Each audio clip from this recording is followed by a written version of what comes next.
अस्सलामुअलैकुम नाजरीन, आप देख रहे हैं पीटीएन न्यूज और मैं हूं आपकी होस्ट कुरातुलैन। शामिल करते हैं आज की अहम खबरें। सऊदी अरब का रियाज में मुल्की और गैर मुल्की शहरियों के लिए बड़ी सहूलत का ऐलान। सऊदी अरब ने दारुल हुकूमत रियाज में मुल्की और गैर मुल्की शहरियों के लिए बड़ी सहूलत का ऐलान कर दिया। सऊदी हुकूमत ने रिहायशी और तिजारती इमारतों के किराए आइंदा 5 साल तक ना बढ़ाने का फैसला किया है। इस इकदाम से शहरियों के माशी मसाइल में कमी होगी। मुमलिकत सऊदी अरब में जायदाद की कीमतों और किराए में तेज़ी से इजाफा हो रहा है, जिससे आम शहरियों के लिए रिहाइश हासिल करना दुश्वार होता जा रहा है।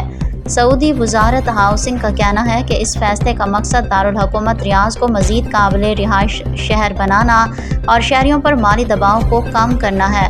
हुकूमत किरायों की हद मुकर्रर करके मतवसत और कम आमदनी वाले तबके को रिलीफ देना चाहती है। इस फैसले के तहत तमाम नए और मौजूदा किराएदारी मुआहदे 5 साल तक एक ही किराए पर बरकरार रहेंगे और मालिकान इस दौरान किराया नहीं बढ़ा सकेंगे। इक्तिसादी माहिरीन ने इस इक़दाम को सऊदी अरब के विजन 2030 के तहत रियाज को आलमी सतह पर एक जदीद कारोबारी और रिहाइश मरकज़ बनाने और किराया कंट्रोल को इस मंसूबे की अहम कड़ी करार दिया है। न्यूज स्टूडियो से फिलवक्त के लिए इतना ही। मज़ीद खबरों और अपडेट से बाखबर रहने के लिए देखते रहें पीटीएन न्यूज।